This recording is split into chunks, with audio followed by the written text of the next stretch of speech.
degrees in here. But anyways, what's up, friends? I'm Gandhi. This is Gandhi Sluts number 51. And I got the man who blew Twitter up last night, Mikwen, Mickey Pooh. Mickey, how you doing, buddy? Good, dude. It's good. Thought I had an from playing online, but... God damn it, ripping, of course. He just shows up just to, right? So look, I know everyone here wants to hear about the classic decision, but first things first, I haven't had you on the show in like about 15 episodes. So this is like my... Brian and then... Yeah, since you bashed Brian.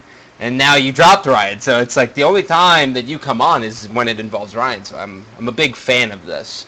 I like Ryan now, though. That's a bit different. Yeah, so I think everyone, like I spoke for you, but what happened, like because you came on my show and you're like, oh, fuck this kid, right? And then, like, I just kind of bullshitted. I was just kind of like, oh, yeah, they talked, they dapped up, you know? Like, what happened? That's pretty much it. He watched it, and then he just hit me up on Skype, and I talked to him, and we just, like, figured out, not necessarily figured out, but, like, I just realized I was kind of, like, out of line, to an extent, with the whole thing.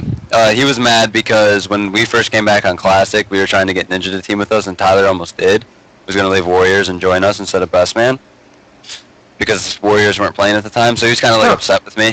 And then, so he told me that, and that's why he was being kind of, like, I can't think of the word, but, like, kind of like an ass to me. And, so pre-Nashville, it was almost Ninja in place of Best Man. Yeah. God, could you imagine the difference that would make right now? It'd be ridiculous. It's insane. So before we get into the whole classic acquiring APG thing, I want to talk about you actually showing up to events and doing awesome. Now, I'm not showing up. I don't want to do you a disservice because you always play well, but placing wise, you know, Knoxville, you said 2 personal records. You got top 4 and then you got top 3. And top 6. So and top 6. You said and finally beat Ninja after losing to him 3 times. Yeah, dude. So, and then after that, the next event at UMG, you got top 2. And you basically, Classic solidified themselves as a second place team. So what was it for you that got you over that hump? Well, first it was just having good teammates. So I always made bad team decisions. I was, like, trying to keep friends and, like, all that jazz, not looking at it like a business or trying to win, just have fun. And as soon as I stopped doing that, we got top 12 at Nash, which was like, but we just didn't practice. And then finally I just, like, something, like, clicked in my head, like, dude, fuck this, I want to win. Like, finally, just after a while. It took a year, but... So there wasn't, so basically everything was the same, but you just stopped and you reevaluated your team scenario, basically.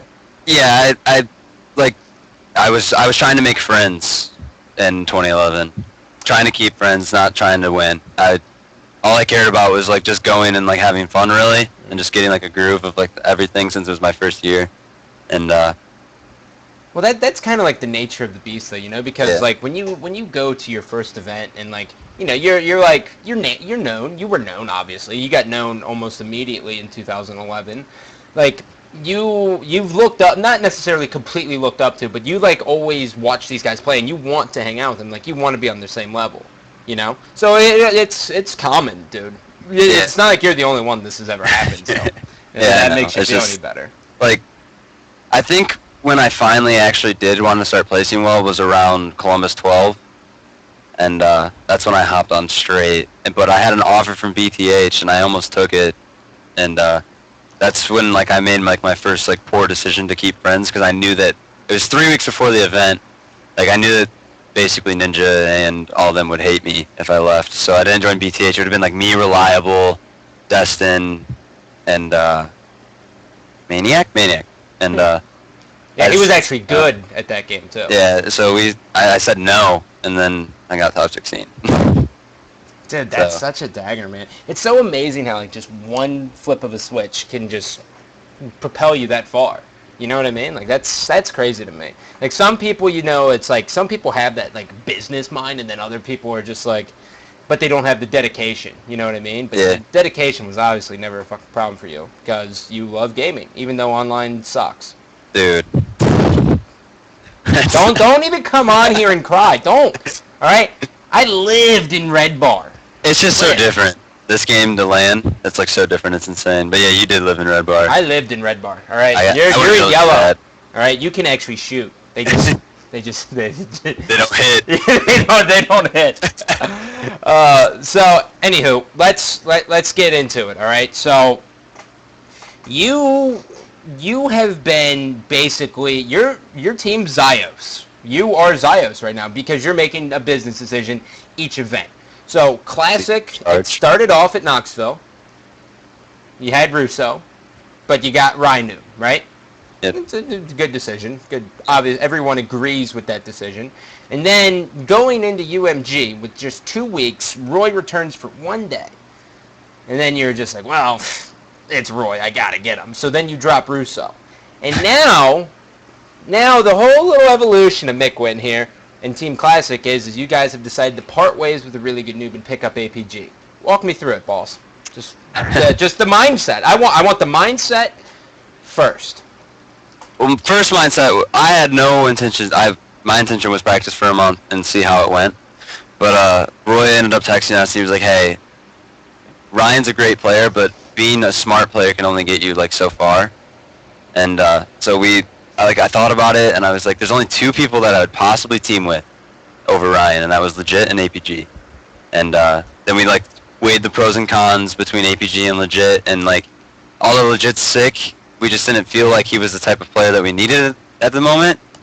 Like he was more like a streaky clutch player where we wanted like consistent like rape basically, and with APG we have that.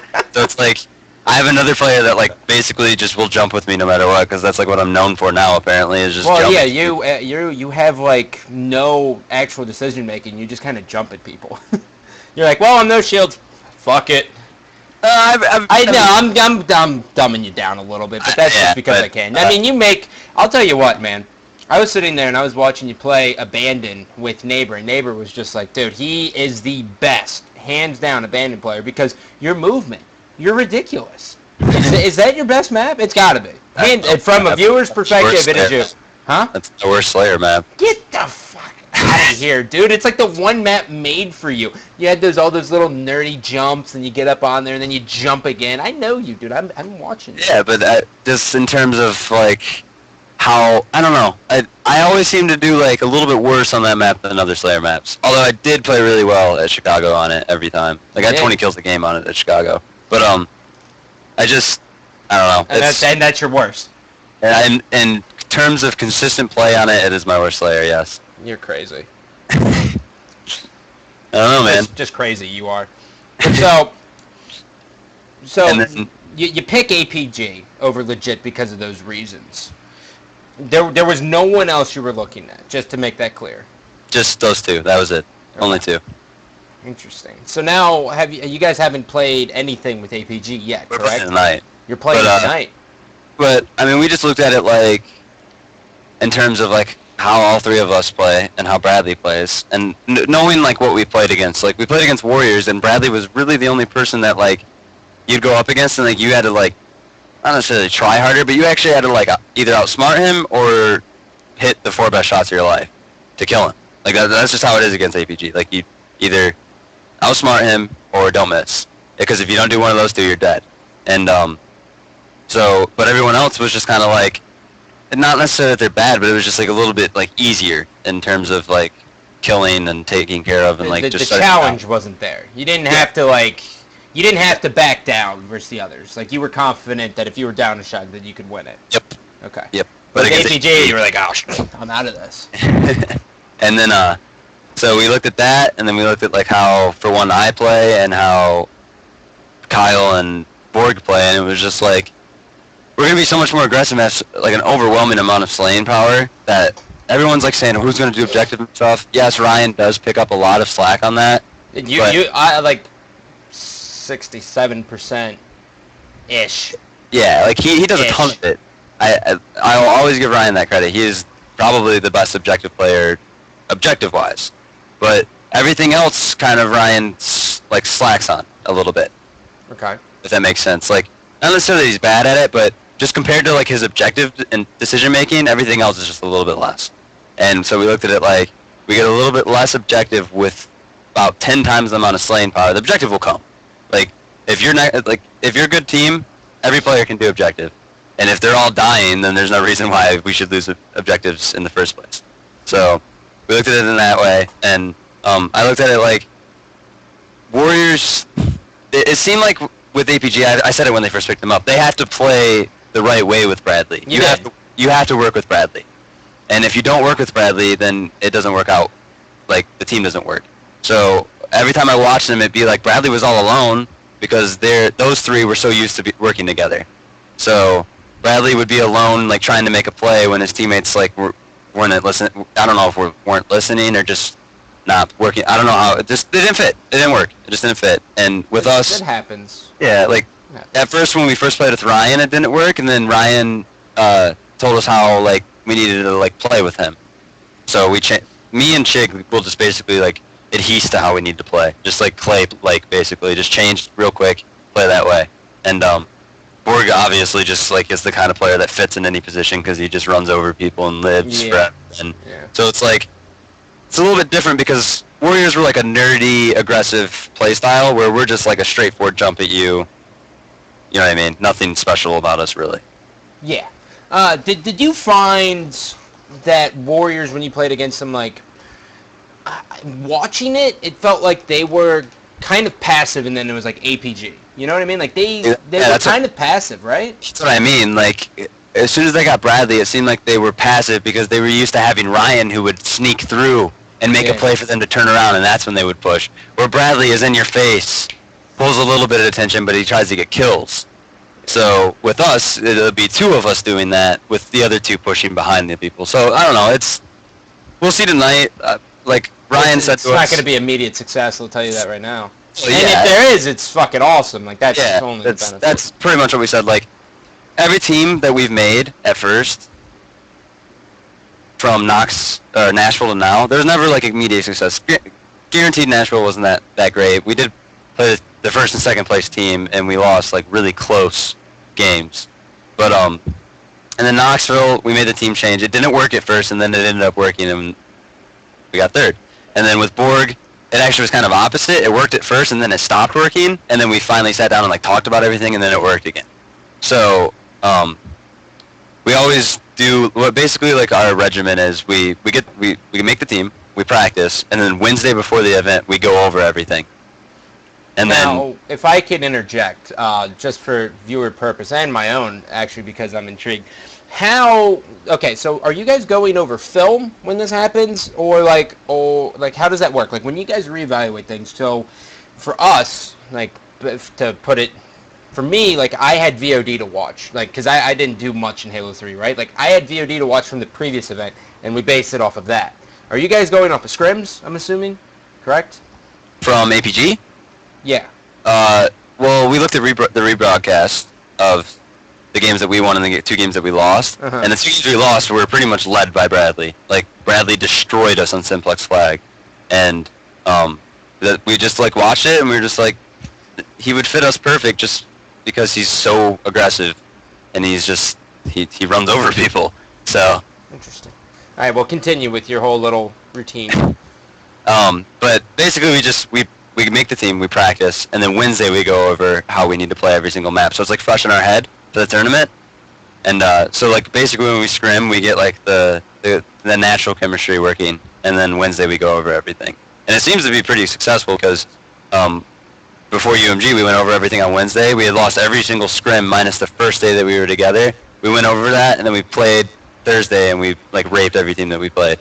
So it was like, I don't know. It seems to work for us. That's what matters, as long as it works. Fuck yeah. It. My question now is the actually let's pretend that I didn't just forget the question and move on to the next one. God, dude, that never happens. That's terrible. Anywho, God, dude, I'm so embarrassed. Like that never fucking happens to me. I had the question in my head and it just fucking disappeared. You'll remember it in like 10 minutes. Nah, I gave up on it already. It's done. Now, do you see yourself having to change your role? Because like Roy's basically going to get back into that that role where he is that guy. Like, he is grabbing every sniper. Like, he is doing everything. Like, do you see yourself having to change just a little bit to get in their base more? Because, I mean, you're like a midfield to, like, in their base kind of guy. You're not like an in their base kind of guy. You know what I mean? I'm gonna have to play the way I did in Reach a little bit more. The way I played in Reach was Explain. get to their side, get behind them, and cause havoc there. Because I had Tyler on my team, who did what you're saying Borg is gonna do.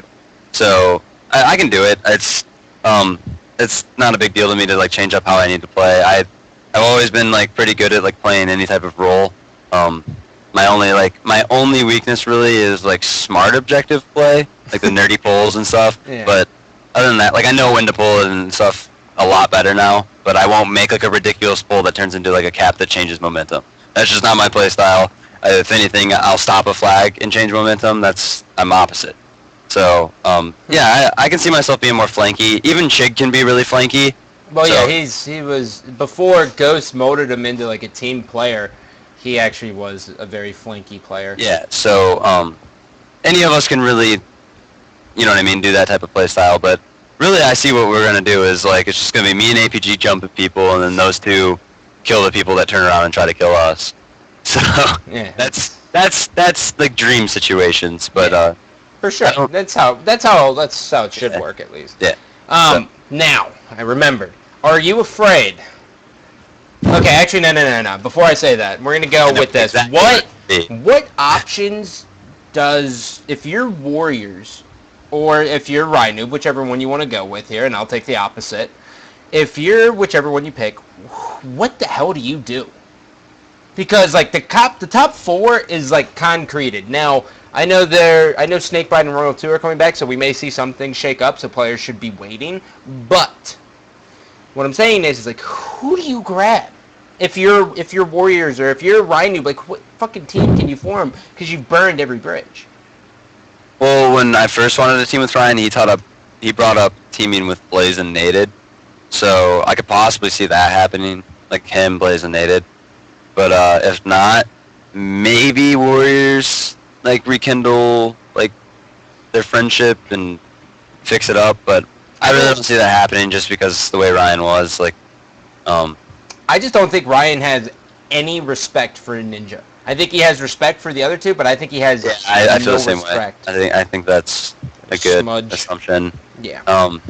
So either Ryan, Blaze, or Nated in a fourth, maybe legit Nated combo back, or maybe like a different Warriors with a different fourth. Maybe I don't know. We'll see. Yeah, well, it'll be interesting. I mean, assuming like I'm sitting here because I'm like a little gossip queen now, right? Like I'm in a sewing circle, like hanging out, but assuming Royal 2 and Snakebite come back, I'm just going to throw it out there that the old status quo from the last Reach event's going to form, right?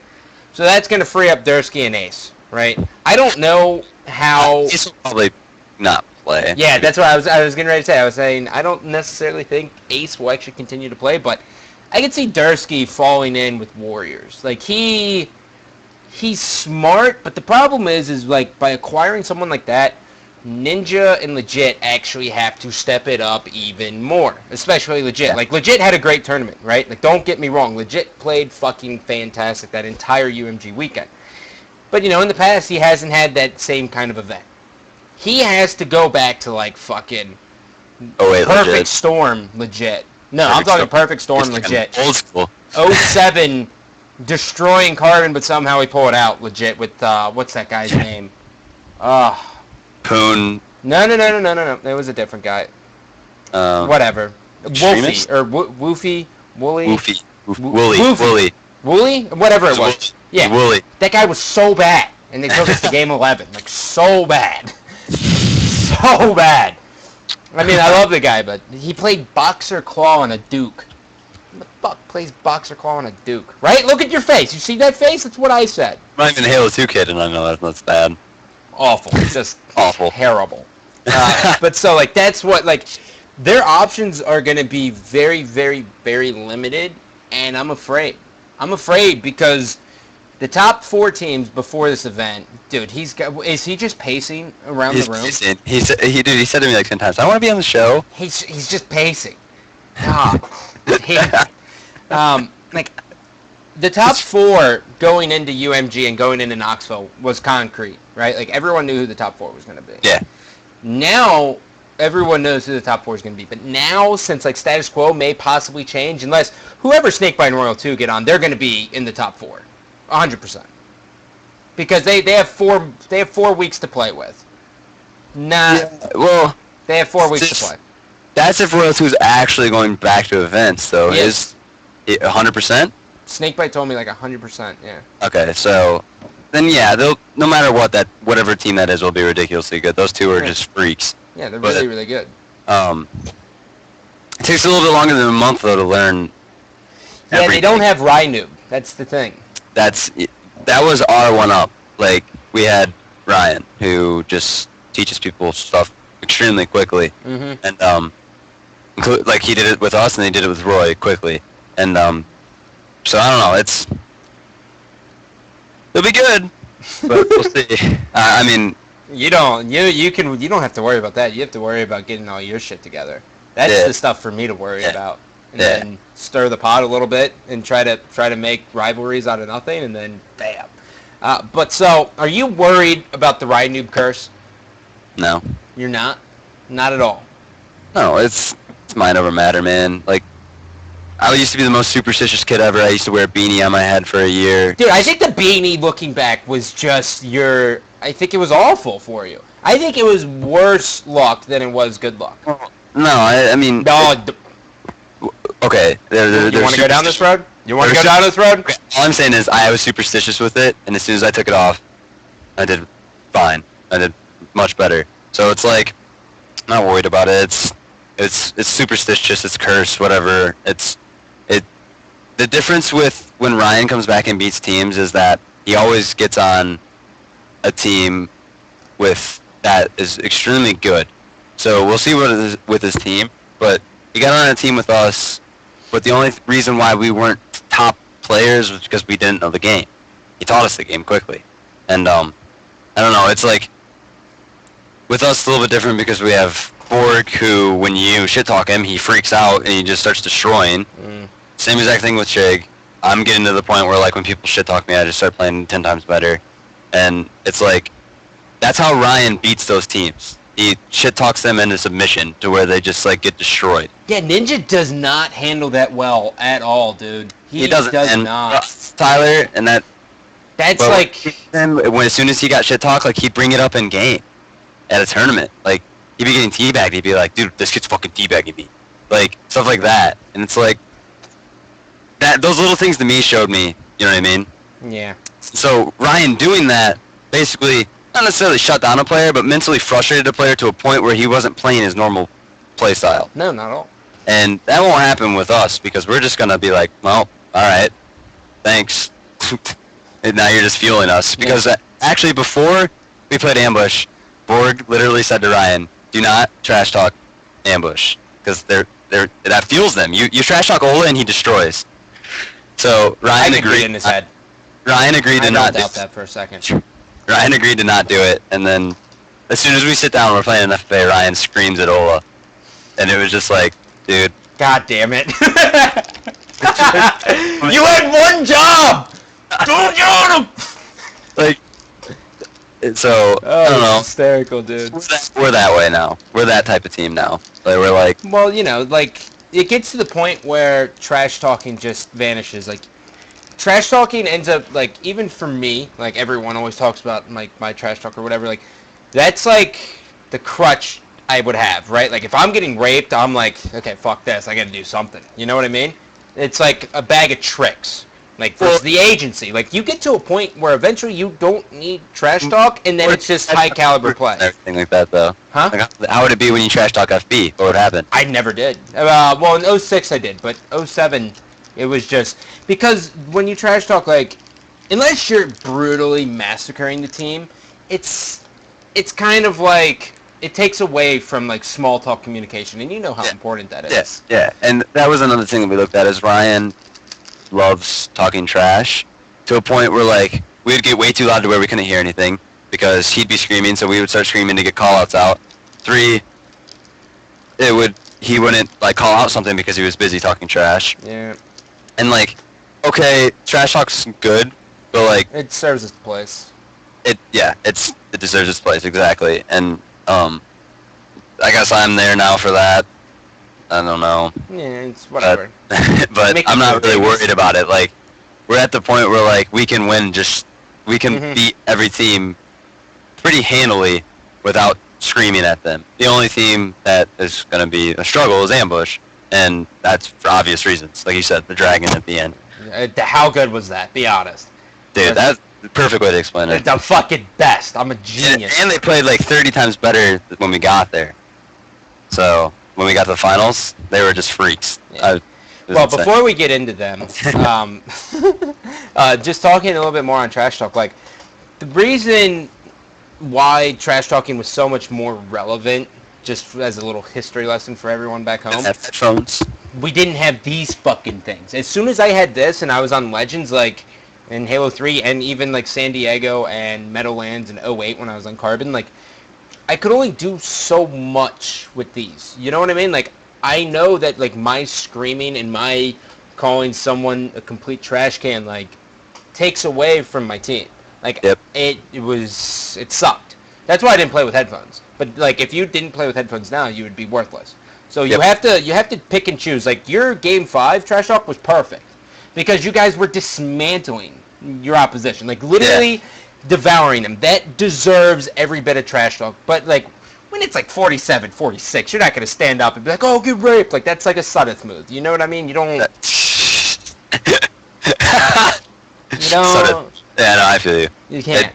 But so I literally did not start talking trash that game until I looked down and it was 41-17. How was that game 5 for you, dog? By the way, because I know you had to have been scared going into it because you just lost. We were so nervous. Like, we looked at each other like, guys, we cannot lose game 5.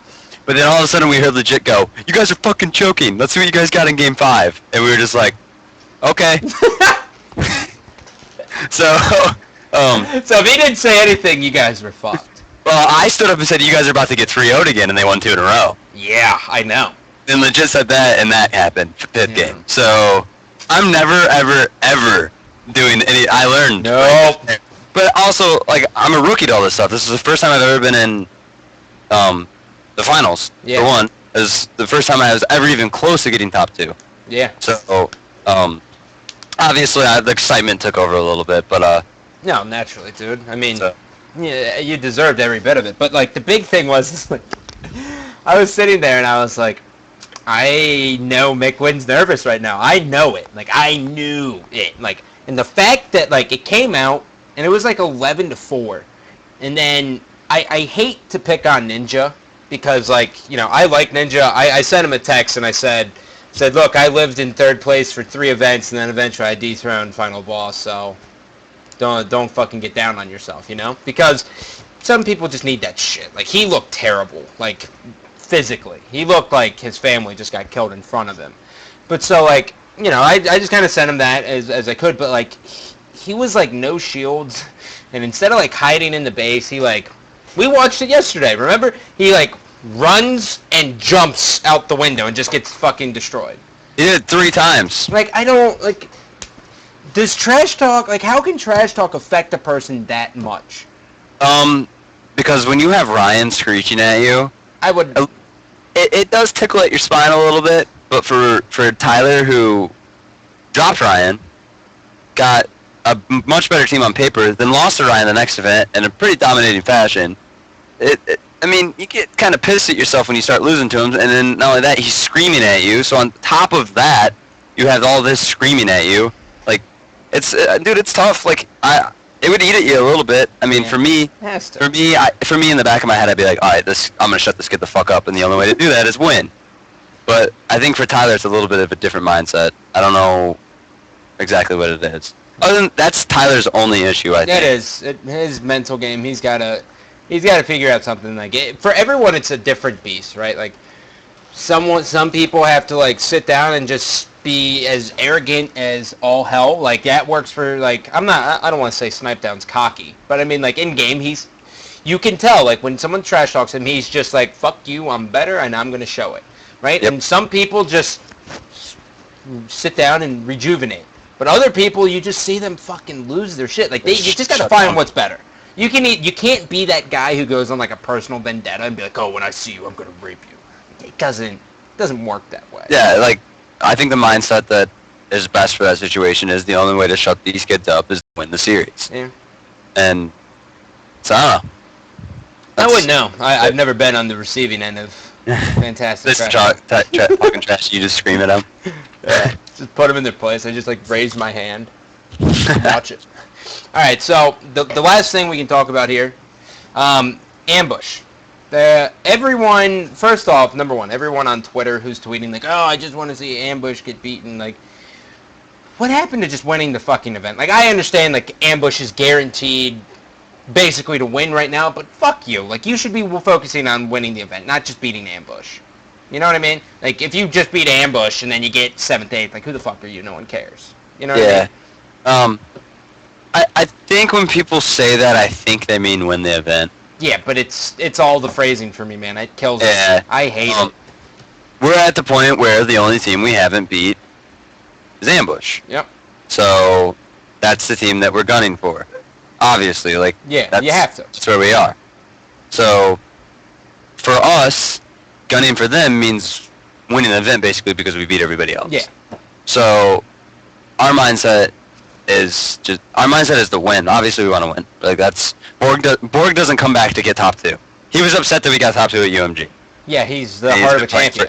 He's been playing for 8 days, and I looked at him. I was like, dude, I know you hate losing, but it's 8 days of practice. He goes, I'm still happy with second, but I'm a sore loser. We're not losing the next event.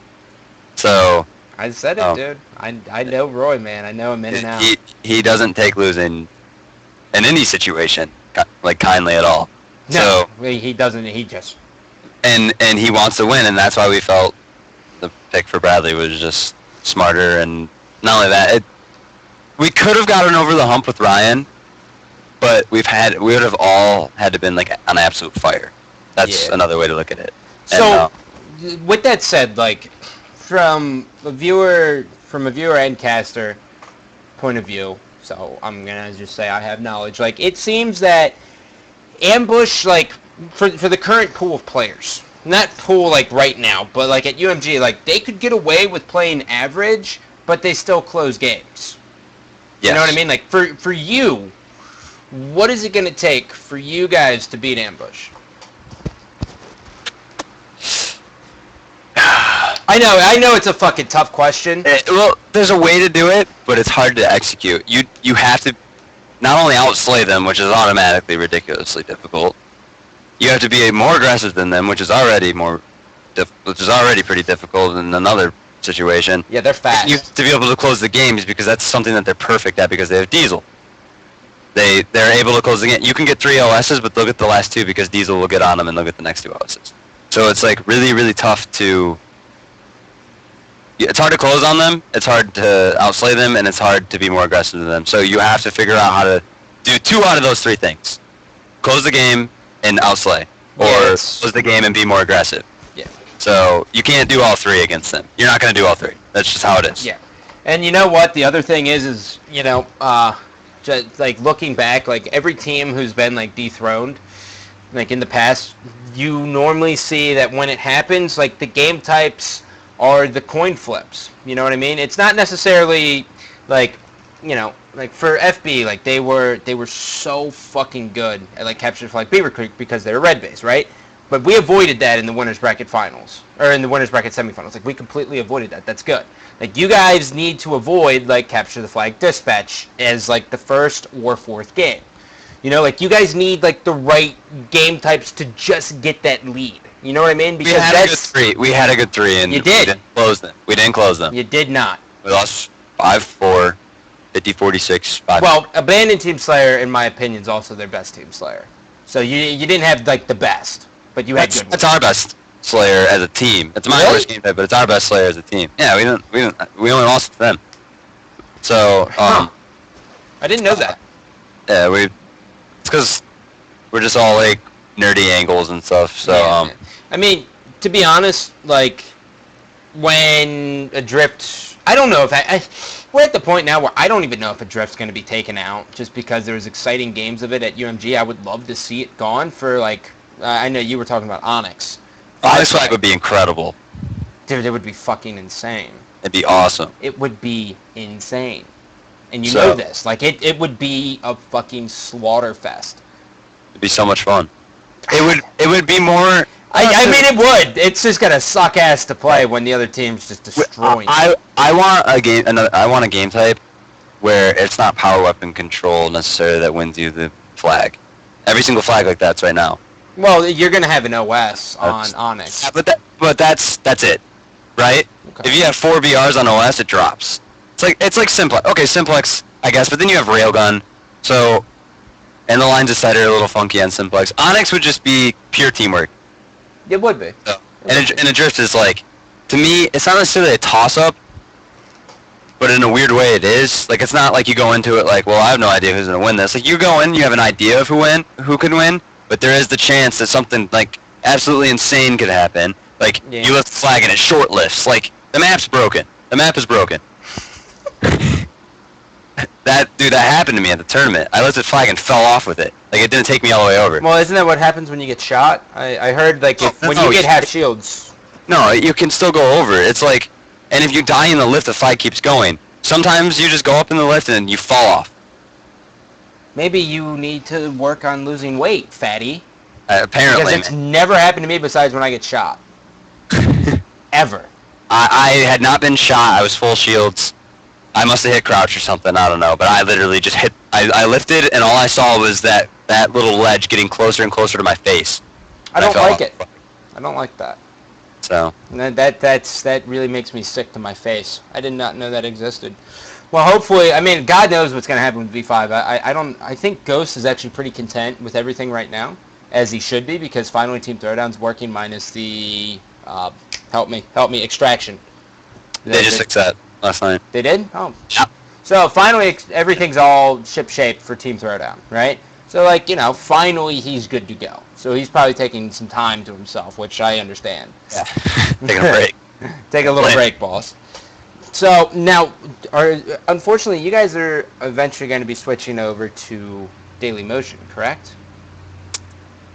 I don't know. What the fuck is going on? There's issues going on with Daily Motion to where you can't stream to them right now. So as of now, we're allowed to stream on Twitch. Okay. What about That's YouTube? YouTube. I don't know. I never made YouTube videos anyway, so it wasn't a big deal to me. Well, give me your fucking gameplays. I post them in my file share. Oh, well, send me a text when you get a gameplay. Okay. Will do. Don't getting close to the camera is my thing. That's me. I do that. I'm stretching, dude. Yeah, I'm stretching my arms. Well, is there any shout outs or anything that you want to give out as... Shout out to Rippin. Stop. He's not down here, dude. He would have freaked out if I said that. Shout out to my teammates. Shout out to UMG for like an awesome event. Saturday was a little rough, but on Sunday they got it all smoothed out, and can't wait to go to another one of those. And then shout out to you for having me on the show. Yeah. Always, baby girl. Always. Well, that's going to do it. Mickey Pooh, thank you for coming on. I love you. Love you, I don't man. love you.